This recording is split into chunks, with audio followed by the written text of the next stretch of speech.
All right, get ready, everyone, because today we are going deep on superfoods. Oh, I love this topic. You know those like nutritional all-stars you always hear about? We're going to break it all down based on this YouTube video transcript I found. Cool. And honestly, there's some stuff in here that even surprised me. You wouldn't believe it, but seaweed is on the list. Huh, interesting. Yeah, right. But let's, ease into it. We'll start with something classic like salmon. Always a popular choice. Yeah, and for good reason. Okay, so help me out here. What makes salmon so super? Well, most people know about the omega-3s, right? Yeah, good for your heart and all. Right, but here's the thing. Salmon is packed with specific types of omega-3s called EPA and DHA, and those, let me tell you, those are the real MVPs when it comes to heart health. So it's not just any omega-3, it's like special salmon omega-3s. Exactly. EPA and DHA, they've been shown to do some pretty amazing things like lower triglycerides, help reduce blood pressure, and even, decrease the risk of blood clots. They're like little internal bodyguards for your heart. Okay, I'm sold. Salmon is definitely staying on my grocery list. Now, what about leafy greens? The video mentions kale, but I gotta say, I'm not the biggest fan. Ah, I see. Is it really that much better for you than, say, spinach? Honestly, both kale and spinach, they're both nutritional powerhouses. Yeah. But kale does have a slight edge in a few areas. Like, it's got higher levels of vitamin K. Okay. And that's super important for strong bones. Vitamin K basically helps activate proteins that bind calcium to your bones, which, makes them stronger, less likely to break. So kale is like bone-building fuel. Pretty much. That's definitely something I need to pay attention to as I, get older. Smart thinking. All right, this next one caught my eye. Legumes. Beans, lentils, chickpeas. I eat them, but I wouldn't have thought of them as superfoods.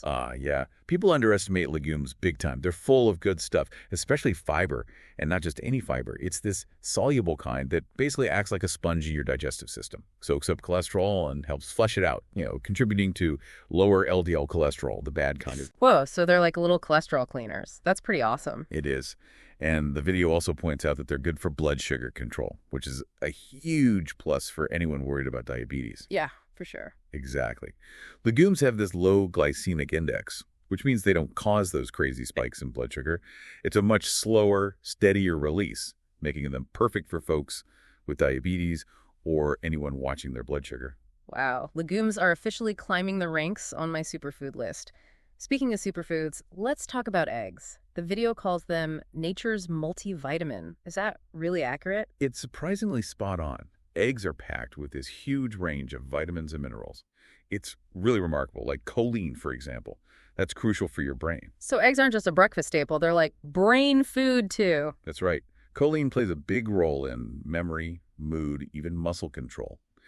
And really important during pregnancy for baby's brain development. Interesting. Okay, so we've got salmon for heart health, kale for bones, legumes for cholesterol and blood sugar, eggs for a healthy brain. What else is on this superfood adventure? Well, how about we move on to another fan favorite, avocados. Creamy, delicious, but also really good for you. I love avocados, but I've always been a little, hesitant because of the fat content. Is that something I should really worry about? Not really, no. Avocados are full of monounsaturated fats, which are actually considered healthy fats. Ah. And those have a ton of benefits. They can help reduce inflammation, improve insulin sensitivity, and even protect against certain cancers. So not all fats are the enemy, huh? That's good to know. And I've also heard that avocados are great for your skin. They are. They're a good source of vitamin C, which is key for collagen production. That's what keeps your skin, firm and elastic. Plus, it helps with wound healing. All right, I'm convinced. Avocados are officially back on the menu. Now let's talk about something a little sweeter, berries. I always have some in the fridge, but what makes them stand out compared to other foods? Okay, so berries are like these little nutritional powerhouses. And all those vibrant colors they have, they come from antioxidants called anthocyanins. Okay, back up for a second. What exactly are antioxidants and why are they so good for us? Think of it this way. Free radicals are these unstable molecules in your body that can damage your cells. And that damage can lead to inflammation, aging, even chronic diseases. So they're like troublemakers. Basically, yeah. And antioxidants are like the superheroes that fight them off, protecting your cells from damage. And berries, they're packed with these antioxidants. So, like, the brighter the berry, the more antioxidants. That's a pretty good rule of thumb, yeah. Oh. Now, if we're talking healthy snacks, we can't forget about nuts. Almonds, walnuts, all that good stuff. I love nuts, but they're pretty high in calories, right? Right. So I've always been a bit cautious about how many I eat. It's true. They're calorie dense, but they're also full of those healthy fats, protein, and fiber, which make them incredibly satisfying. You eat a handful of nuts, you feel fuller for longer. So it's like better to snack on a handful of almonds than a bag of chips. Way better. Nuts give you sustained energy and way more nutrients than chips ever could. Makes sense. For example, almonds are a good source of vitamin E, another powerful antioxidant, while walnuts are packed with those omega-3s we talked about earlier. All right, you sold me on nuts. Now let's move on to something a little pungent. Garlic. I use it in pretty much everything I cook, but is it really a superfood? Oh, for sure. Garlic has been used for its medicinal properties for, centuries. And modern science is finally catching up. Interesting. Its strong flavor comes from a compound called allicin, and that has been shown to have antibacterial, antiviral, even anti-cancer properties. So garlic is like a little warrior in the kitchen. Exactly. Studies have shown it can help boost your immune system, lower blood pressure, and even improve cholesterol levels. Wow, so it's not just tasty, it's like a health protector too. Pretty impressive. Okay, this next one I'm really excited about, dark chocolate. I've heard it's good for you, but it almost feels like cheating. I know, right? But it's true, dark chocolate can be part of a healthy diet. But here's the key. You gotta choose the right kind. Aim for dark chocolate that's at least 70% cacao. That's where most of the good stuff is hiding. Got it. So the darker the chocolate, the better. Pretty much. Dark chocolate is rich in flavonols, which are antioxidants that are linked to better heart health and brain function. Wait, hold on. Dark chocolate can actually be good for your brain. Yep. Studies have shown that flavonols can help lower blood pressure, improve blood flow to the brain, and might even boost memory and cognitive function. Okay, I officially have permission to eat dark chocolate. Now, this next one surprised me. Potatoes. I always thought they were just, starchy carbs. Potatoes get a bad rap, I'll admit, but when you prepare them the right way, they're actually really nutritious. Good source of potassium, which is important for regulating blood pressure, and vitamin C, an antioxidant.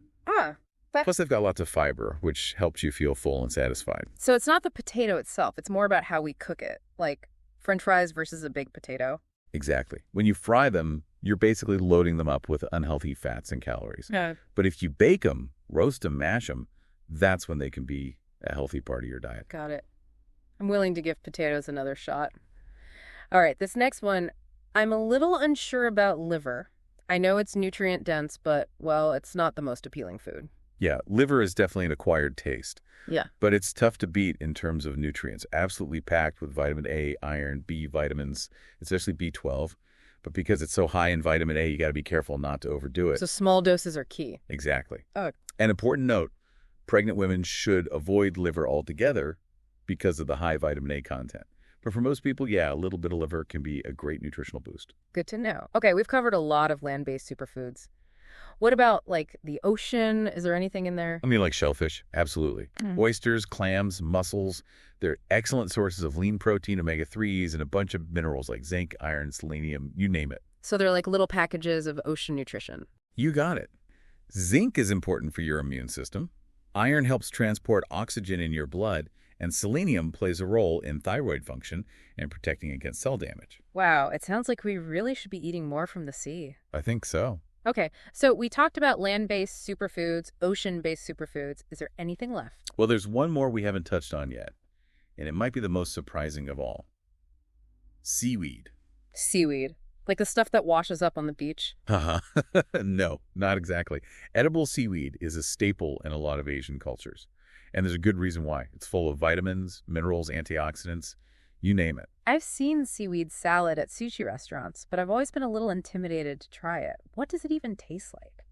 Honestly, seaweed comes in a bunch of different flavors and textures.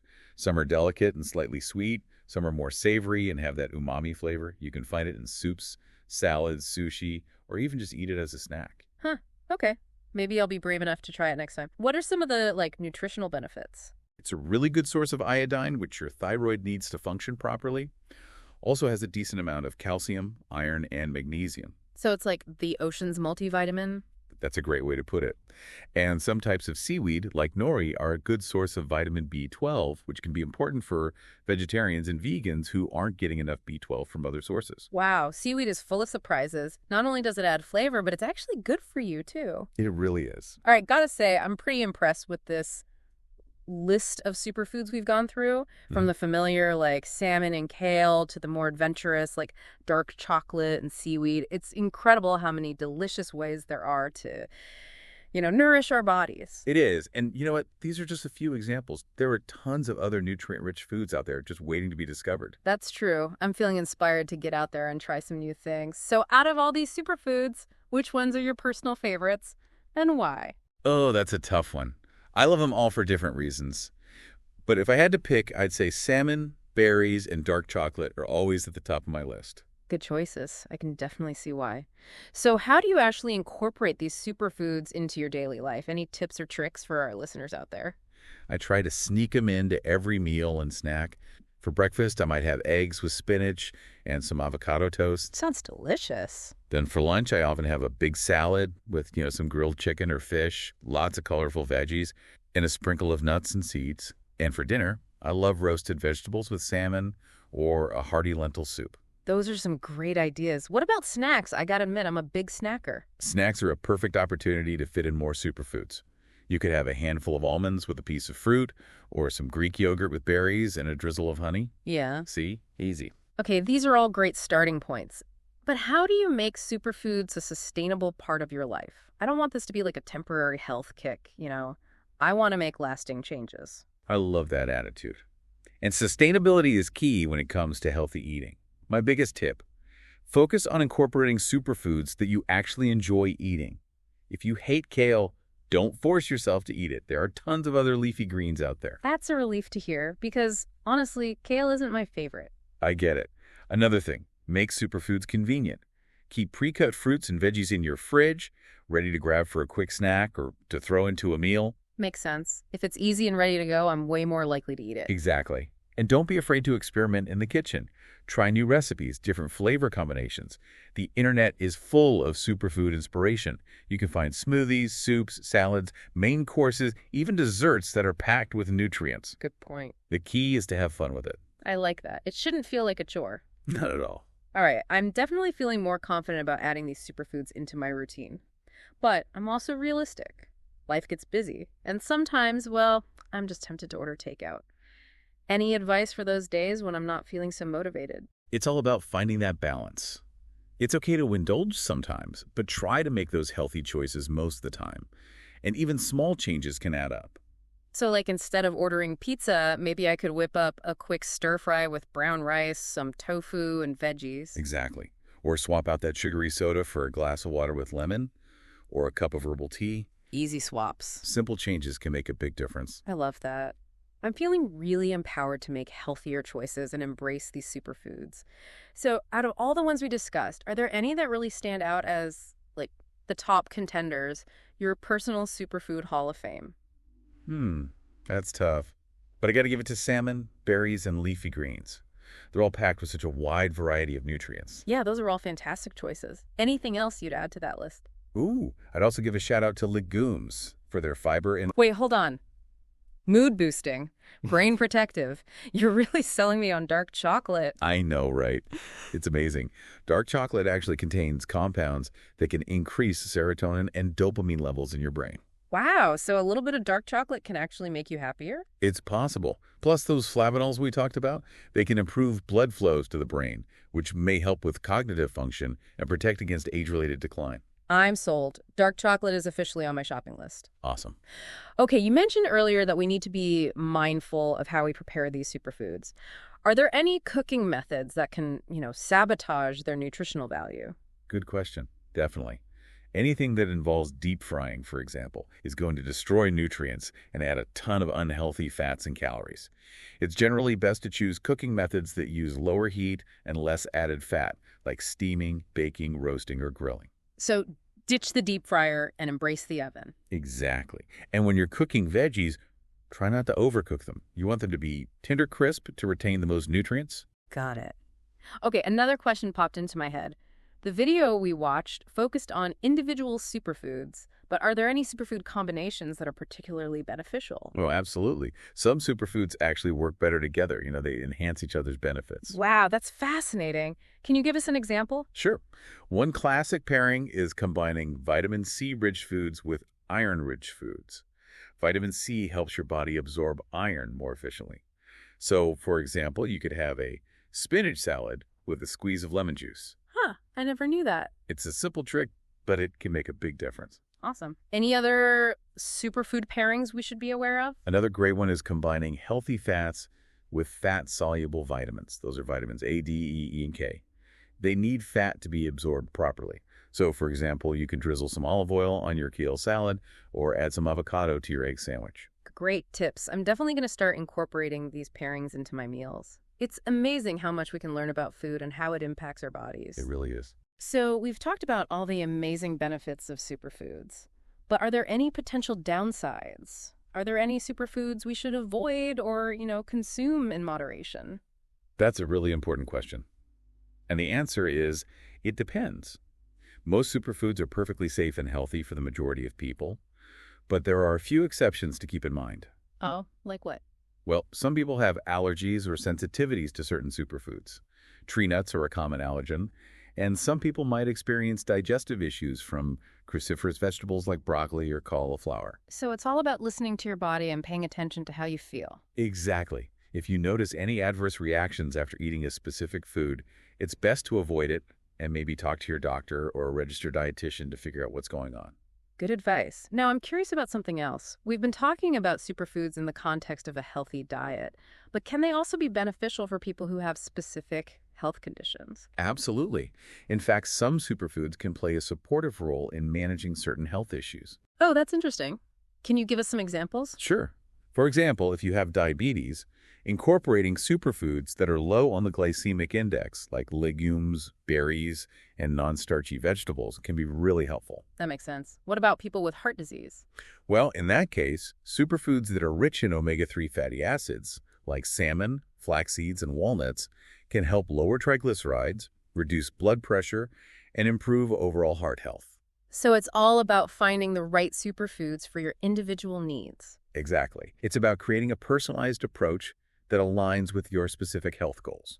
I love that. This has been so informative. I'm feeling really motivated to make healthier choices and incorporate more of these superfoods into my life. I'm glad to hear that. And remember, even small changes can make a big difference over time. Absolutely. Now, before we wrap up this part of our deep dive, I'm sure our listeners have a ton of questions about how to actually put all this information into practice. I bet they do.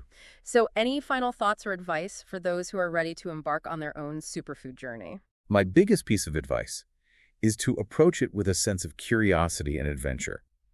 Don't be afraid to try new things, experiment with different recipes, and discover those superfoods that you genuinely enjoy. That's such great advice. Don't make it a chore. Right. Have fun with it. And remember, it's not about being perfect. It's about making progress. Every healthy choice you make, no matter how small, is a step in the right direction. I love that. Well, it sounds like we've reached a natural stopping point for this part of our deep dive. It has been a fascinating exploration so far. It really has. But before we move on, I want to leave our listeners with a final thought-provoking question to ponder. Okay, I'm intrigued. We've talked about a lot of individual superfoods and how to combine them into balanced meals, but now I want to challenge our listeners to think about this. How can you create a personalized superfood menu that fits your unique taste preferences, lifestyle, and health goals? That's a great question. I encourage everyone listening to take some time to really think about that. Maybe jot down some ideas, do some recipe research, or even start a superfood journal to track your progress. I love those ideas. It's all about making it personal and finding what works for you. Exactly. Whatever approach you choose, we encourage you to embrace the journey of discovering the amazing power of food. It's a journey worth taking. Well said. All right, we'll be back soon to dive even deeper into the world of superfoods. Stay tuned. Can't wait. Okay, so we're back and ready for more superfood talk. Ready when you are. Awesome. So we went through a whole bunch of amazing individual ingredients, but I'm still kind of wondering how to, actually put these all together into meals. Yeah, good point. It's great to know what's healthy, but I don't want to just be like snacking on raw kale and seaweed all day. Right. That's where the whole idea of a balanced diet comes in. Okay, so how do we move beyond the individual ingredients and start thinking about, superfood meals? Well, One way to approach it is to think about the basic structure of a meal. Yeah. Most of us are aiming for a balance of protein, carbohydrates, and healthy fats. Right. So you can start by picking a superfood from each of those categories. I like that. So for protein, I could have salmon, some eggs, maybe lentils. For carbs, I've got sweet potatoes, quinoa, maybe some brown rice. And for healthy fats, there's avocados, nuts, olive oil. Exactly. And then you can get creative and combine those elements into all sorts of delicious and satisfying meals. So like for breakfast, I could have scrambled eggs with spinach and a slice of avocado toast. Perfect. Then for lunch, a big salad with grilled chicken or fish, quinoa, and a bunch of colorful veggies. And for dinner, maybe some roasted salmon with sweet potatoes and broccoli. Sounds amazing. And you can always mix and match based on what you're craving and what's in season. Yeah, for sure. What about snacks? I'm a big snacker, and I want to make sure I'm choosing healthy options. Snacks are a great way to sneak in those extra superfoods. A handful of almonds with a piece of fruit, Greek yogurt with some berries and a drizzle of honey, things like that. Easy and delicious. Exactly. Okay, these are all great ideas to get started, but I'm also thinking about how to, make this a more sustainable part of my lifestyle. Not just a temporary thing, but a real lasting change. I love that mindset. Yeah. Sustainability is key when it comes to healthy eating. And, my biggest tip, don't force yourself to eat things you hate. If you can't stand kale, there are plenty of other leafy greens out there. That's good to hear. Kale isn't my favorite either. Another thing is to make it convenient. Keep those pre-cut fruits and veggies in the fridge, ready to go. That way you're more likely to grab them when you're hungry. That's so true. Convenience is everything. And don't be afraid to get adventurous in the kitchen. Try new recipes, play around with different flavors. The internet is a goldmine of superfood inspiration. You can find smoothies, soups, salads, main courses, even desserts that are packed with good stuff. It's all about finding what you enjoy. Exactly. Make it fun. All right, I'm feeling inspired. But let's be real. Life happens, and sometimes I'm just too tired to cook. Any advice for those days when I'm tempted to just order takeout? It's all about balance, right? It's okay to indulge sometimes, but try to make healthy choices most of the time. Remember, even small changes can have a big impact. So instead of ordering pizza, maybe I could whip up a quick stir-fry with brown rice, tofu, and lots of veggies. Exactly. Or swap out that sugary soda for a glass of water with lemon or a cup of herbal tea. Simple swaps. Little things make a difference. Awesome. I'm definitely feeling more empowered to make those healthier choices. So, out of all the superfoods we discussed, are there any that really stand out as, like, the all-stars, your personal superfood hall of fame? That's a tough one. But I have to give it to salmon for its heart-healthy omega-3s, berries for their powerful antioxidants, and leafy greens for their incredible range of vitamins and minerals. Great choices. Any honorable mentions? I would add legumes to that list, definitely, for their fiber and blood sugar benefits. And can't forget about nuts and seeds. So much healthy fat and protein. Oh, and dark chocolate, of course. Gotta have that mood boost and brain protection. Wait, hold on. Mood boosting, brain protective. You're really making me want some dark chocolate right now. I know, it's amazing. Dark chocolate contains these compounds that can increase serotonin and dopamine levels in your brain. Wow, so it's true what they say. A little bit of dark chocolate can actually make you happier. It's definitely possible. Plus, the flavonols in dark chocolate can improve blood flow to the brain, which could enhance cognitive function and protect against age-related decline. Okay, I'm adding dark chocolate to my grocery list ASAP. Good choice. All right, you mentioned before that we need to be mindful of how we prepare these superfoods. Are there certain cooking methods that can, ruin their nutritional value? Good question. Yes, some cooking methods, like deep frying, can actually destroy a lot of the nutrients and add a bunch of unhealthy fats and calories. It's usually best to stick with cooking methods that use lower heat and less added fat, like steaming, baking, roasting, or grilling. So basically, ditch the deep fryer and embrace the oven. That's the idea. And try not to overcook your veggies. You want them to be tender crisp to retain the most nutrients. Got it. Okay, this is a random thought, but the video we watched focused on individual superfoods. But are there any combinations that are particularly beneficial? Like, do certain superfoods work better together? Absolutely. Some superfoods actually have a synergistic effect, meaning they boost each other's benefits when you eat them together. Wow, that's fascinating. Can you give us an example? Sure. One classic pairing is combining vitamin C-rich foods with iron-rich foods. Vitamin C actually helps your body absorb iron more efficiently.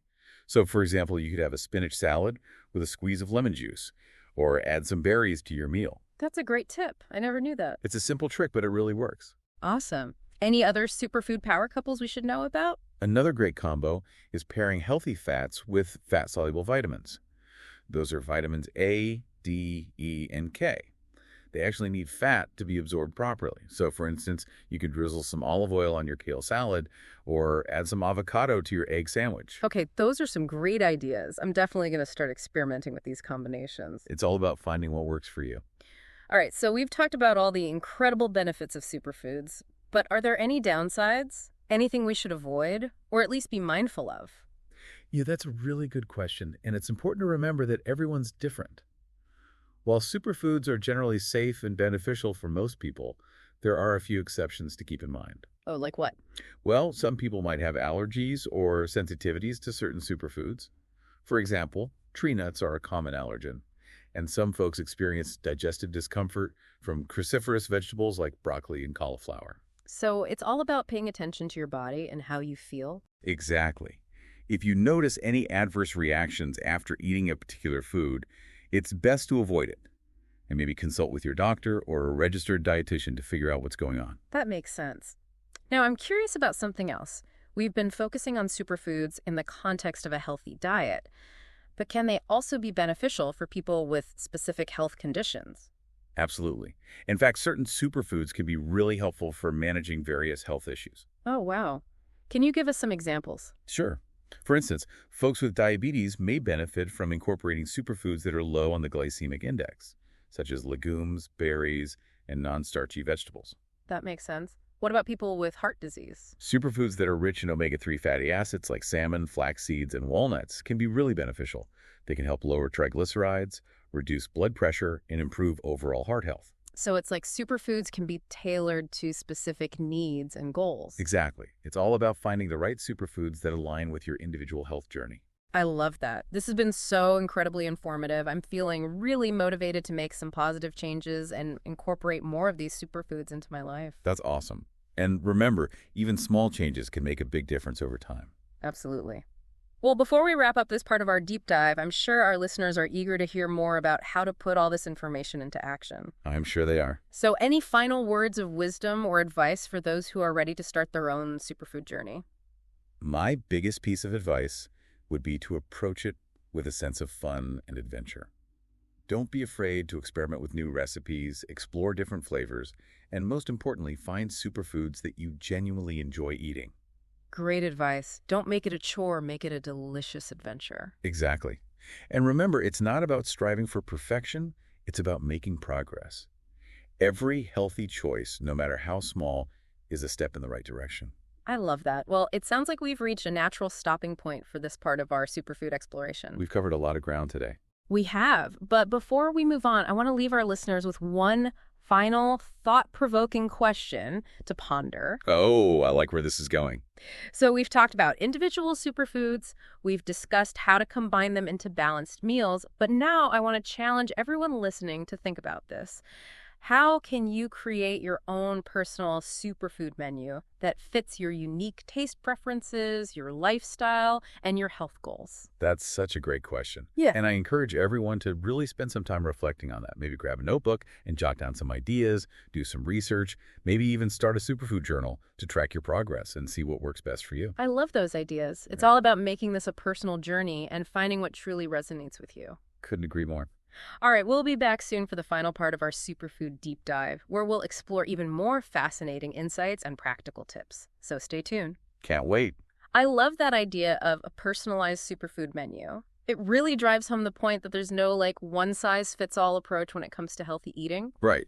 What works for one person might not work for another. Exactly. And it makes me think, we've been focusing so much on the nutritional aspect of all these foods, but maybe there's another layer we should consider. Oh, I know exactly what you mean. What are we missing? The cultural and culinary side of things. A lot of these superfoods we've talked about, they're actually deeply rooted in specific cuisines and traditions around the world. You're right, like seaweed.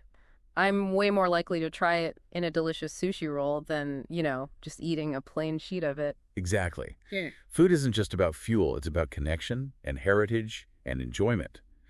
So as you're putting together your superfood menu, think about flavors and dishes that, resonate with you culturally or emotionally. That's a great point. It's about finding that balance between what's good for you and what you actually like to eat. Exactly. Maybe this is the motivation I need to finally try making my grandmother's lentil soup recipe. It's packed with superfoods, but it also, brings back such warm memories. That's perfect. Or maybe you could explore a new cuisine that features some of these superfoods in, like a totally different way. It's a chance to broaden your horizons and see how other cultures approach healthy eating. I love that idea. It's making me realize that a sustainable superfood lifestyle isn't just about, checking off boxes on a nutrition list. It's about incorporating these amazing ingredients into your life in a way that feels, authentic and enjoyable. It's about weaving them into your everyday routine, your culture, your memories. Finding that sweet spot where nutrition meets pleasure. I love that. This has been such an eye-opening conversation. We've covered so much ground, from the science behind superfoods to personalized nutrition and the joy of culinary exploration. It really has been a fascinating deep dive. It has, and I think our listeners are walking away with a ton of valuable insights. I hope so. Before we say goodbye, do you have any final words of wisdom for those who are ready to, start their own superfood adventure? My advice: approach it with a sense of curiosity and excitement. Don't be afraid to try new things, experiment in the kitchen, and find those superfoods that truly light you up. Love it. So as we wrap up this episode, remember that every meal is a chance to nourish your body and appreciate the incredible power of food. And maybe even discover a new favorite superfood along the way. Thanks for joining us on this deep dive, everyone. Until next time, happy eating.